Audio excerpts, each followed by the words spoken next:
Hi, I'm Mike Pratt. I'm the Chief Executive of Northumberland Wildlife Trust, and I couldn't be in a more different sort of environment to where Gilbert White did his writing and observations.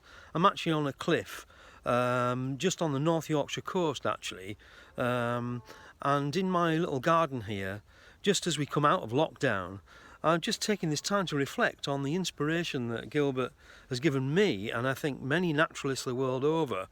As I listen to seagulls, there's a bullfinch actually just in the bushes here feeding its young. I'm surrounded by wildflowers, plants, insects, all of the many things that Gilbert actually mentioned in his great history of Selborne and his other writings. And I reflect very much on the fact that he was very much a naturalist of his times, but also very much a naturalist for now, an inspiration, I think, certainly from my childhood right through to present, and through the COVID situation we've all been through. I think actually he's even more relevant today because he's actually reminding us that it's important to notice the detail around where we live and reconnect to our local environment. So I thought I'd talk to you a little bit about that and just show you one or two of the things that he's made me do actually over the years. I took a pilgrimage there down to see his old house and gardens, and also the whole environment of Selborne. Actually, it was in my 40s by the time I made it there, but it really was like a pilgrimage. And all of those great environments, the yew tree, the churchyard, the stream, the beech woods, lots of the meadows are actually still intact, even in these less biodiverse times. And it is inspiring, that whole environment, a beautiful parish. And that's exactly where we are, isn't it? Looking at our own parishes and really trying to reconnect to them so that we value the nature as never before. Because in the 200 to 300 years when he was writing, actually, of course, we've had such an impact on the planet, much more than he would ever appreciated. So that biodiversity and abundance that he recorded is nothing like it was at that time. So his is almost an innocent picture from the past, which makes us reflect very much on now and our future. And I see that all around me. But I just wanted to give you a quick sweep of the garden. Over there, just about 100 metres away is the cliff edge, and there's a pair of nesting peregrines, which we see over the garden every day. This is a wildlife hotspot, and actually every day I see something new and inspiring, and I want to write it down. That's the difference, because I actually read the history of Selborne when I was actually about 10, 11. I had an illustrated version of the book, and it was one of the things that got me into being a field naturalist as a child. And ever since then, I've kept my diaries, my notebooks, I've done drawings, I've had some published, I've had some poems published. And a lot of that has been inspired by people like Gilbert White. And I'll just show you a few that I've just done, which I actually did in lockdown. Some of the drawings, you can see my notebooks are just constant companions as they were to Gilbert, because obviously he was one of the first phenologists. He was a noticer of the seasons changing, and that is again something that I've always been into. I'm a field naturalist, what I would call a patch naturalist, and I think that's the same for him. He was very much a patch birder or naturalist, noticing all the small things, getting intimate really with the whole environment that he was part of himself. And also I note that he wasn't just interested in wildlife and the countryside. He was very much interested too in the human dimension, our relationship with nature. And again, that's all of the resonance that I think is important today. So, we reflect on the fact that this noticing of the detail of non-human life and nature around him really did contribute through Gilbert to the development of the study of natural sciences that led in time to Darwin and Wallace's evolutionary theory in the 19th century. And he really was one of the first phenologists, as we would describe him today, a recorder of the dynamic movements of our wildlife through the seasons, their slight changes, their big changes that we're now actually seeing impacting now today as the climate has changed. And listen to those swallows, which I know obviously were a real favourite of Gilbert White's, and he had some strange theories about their migratory habits. I can certainly hear them disagreeing with him quite loudly. But he really was someone trying to figure out what was happening all around him. I think the other thing is that these patterns of change in nature, again, that science has developed into something really quite meaningful, which is informing the way that we deal with climate change. But primarily I look at him as a field ecologist, and I think this first reading of a history of Selborne was something that made me the same, actually. I mean, how would we look at him today? Would he be a Chris Packham? Were his recordings, and he used to influence a lot of people in the parish. He used to talk to everybody in the district to send him, dead or alive, records and experiences of all the wildlife that he loved and saw and who actually was around him. So was he the equivalent of a Chris Packham on spring, autumn, winter watch? Perhaps he wasn't the same sort of character, maybe a bit more retiring, more like you, sort of what I would call traditional field ecologist who worked for us in our Wildlife Trust consultancy, out there looking at the detail, recording it, almost specifically and very, very systematically. But of course there's another side to him, almost a poetic nature writer side to him as well. Before that term was ever coined, he was writing about the wonder of nature and the excitement that it actually instills in us all. I think it's really, really relevant that word wonder and the serendipitous excitement of nature, because actually in the COVID crisis we've really seen that. Actually, the Wildlife Trusts have just finished in June doing what we call 30 Days Wild, and it's a bit like the Big Garden Birdwatch the BTO and RSPB run. We're trying to get thousands of people mobilised to do random acts of wildness in their gardens, in their local areas, on their walk that they were allowed to do during the lockdown, and also to really sort of value nature and start to recognise and articulate through photographs, through words, whatever they could do to recognise how important wildlife and nature is to them in their lives. And many people realise for the first time in a long time that they've actually become very, very disconnected, and their children the same. But actually in lockdown they really needed nature, and not just that, they really thrived in it. It actually acted as a natural health service, and that, I think, that reconnection that has been happening over the last few weeks and months is something I hope we don't lose, and we need to work on to draw out of people. Because actually, if we don't have a green economic recovery, which also takes care of people and the natural world's health, then we're going to be in this mess again in a different way. So let's hope that we learn the lessons of this pandemic and really value nature as never before.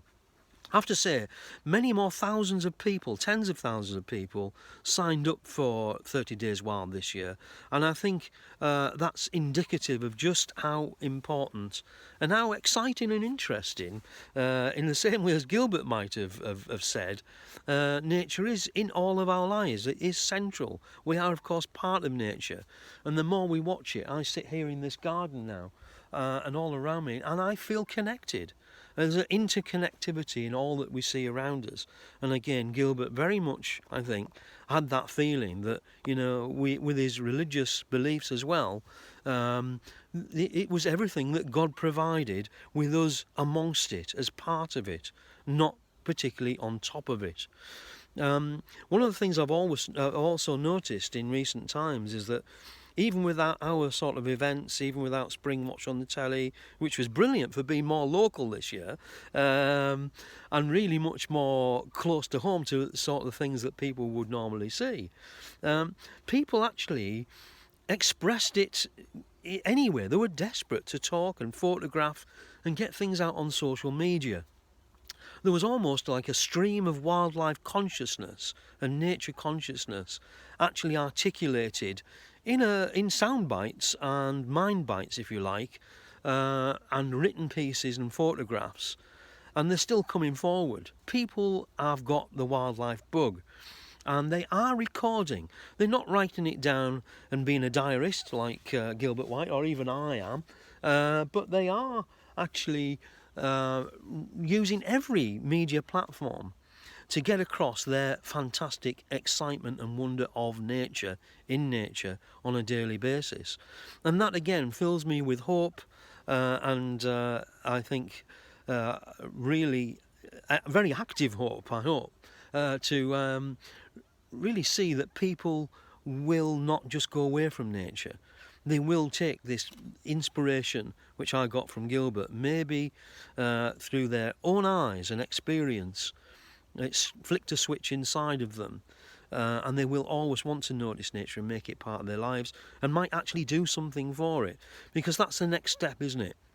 We really need to go from noticing, being excited, being in its wonder of nature, and also recording it, not just for its own sake, because what we've been doing is recording loss and actually not doing enough about trying to save it. In this country, we've got one of the least biodiverse countries now in Europe. Would Gilbert White have ever believed that would be true? But it is the case, and we have done a fantastic job, like he might have done, of actually recording how less biodiversity is now our norm. And so let's hope that we start to record increases and the development of nature as we start to put more energy and more love, I think, into bringing nature back to life. So that's what I'm hoping will happen. And I think Gilbert would certainly have approved of that. I just think that now is the time. And I do feel that within that, Gilbert White has a really important role to play.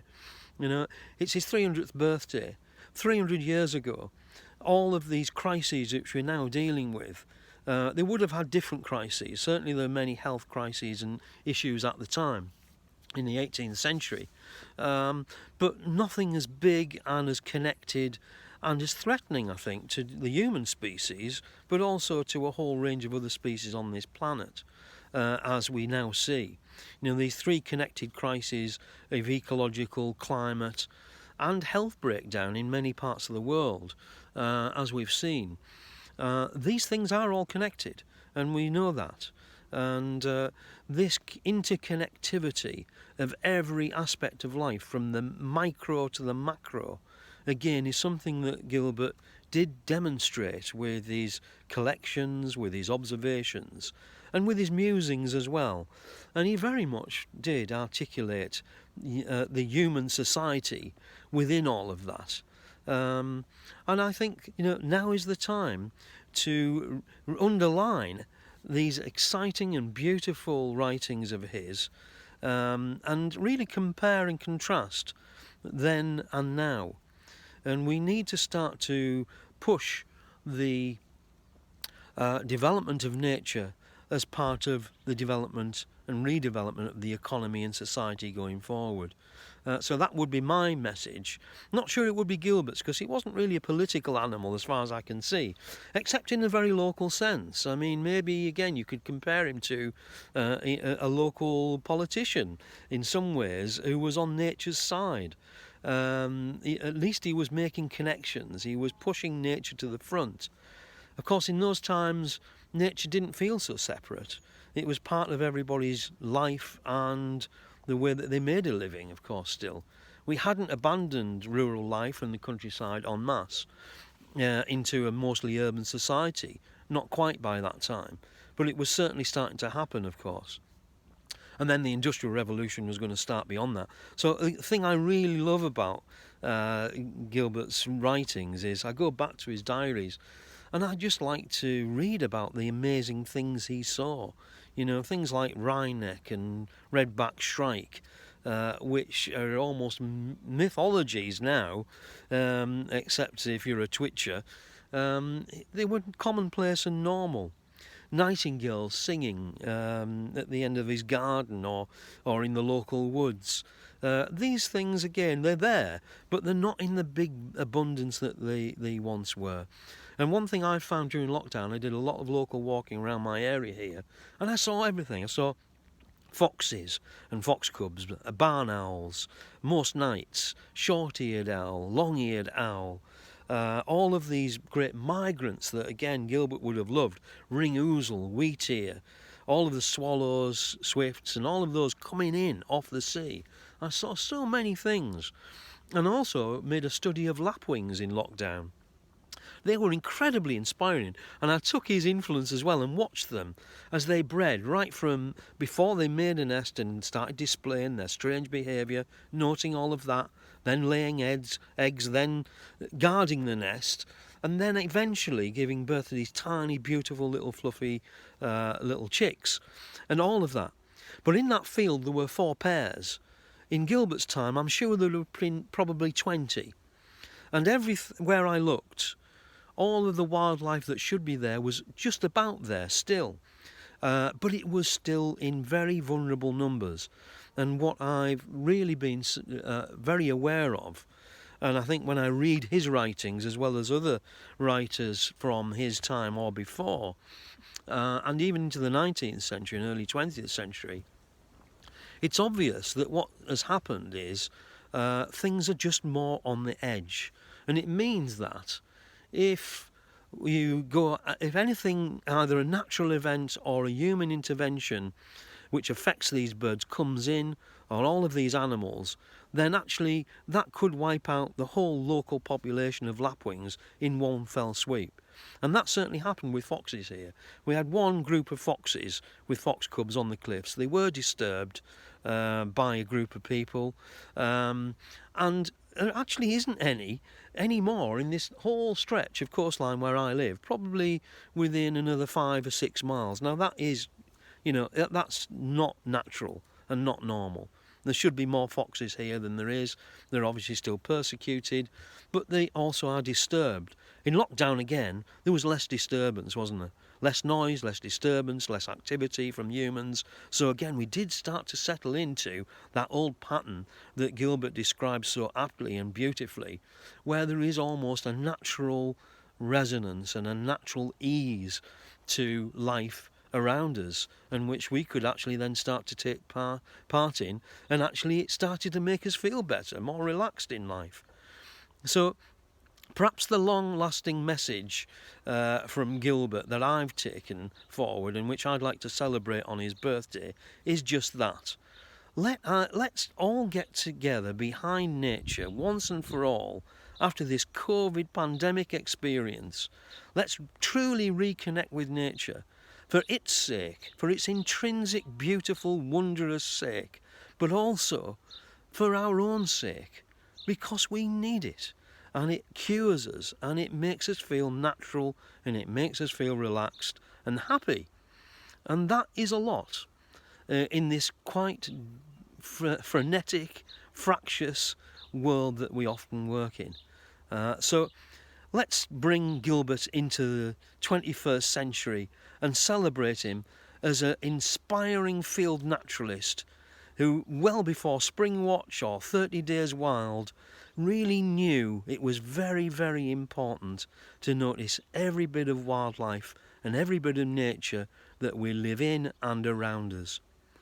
Happy birthday, Gilbert. 300 years and still going strong.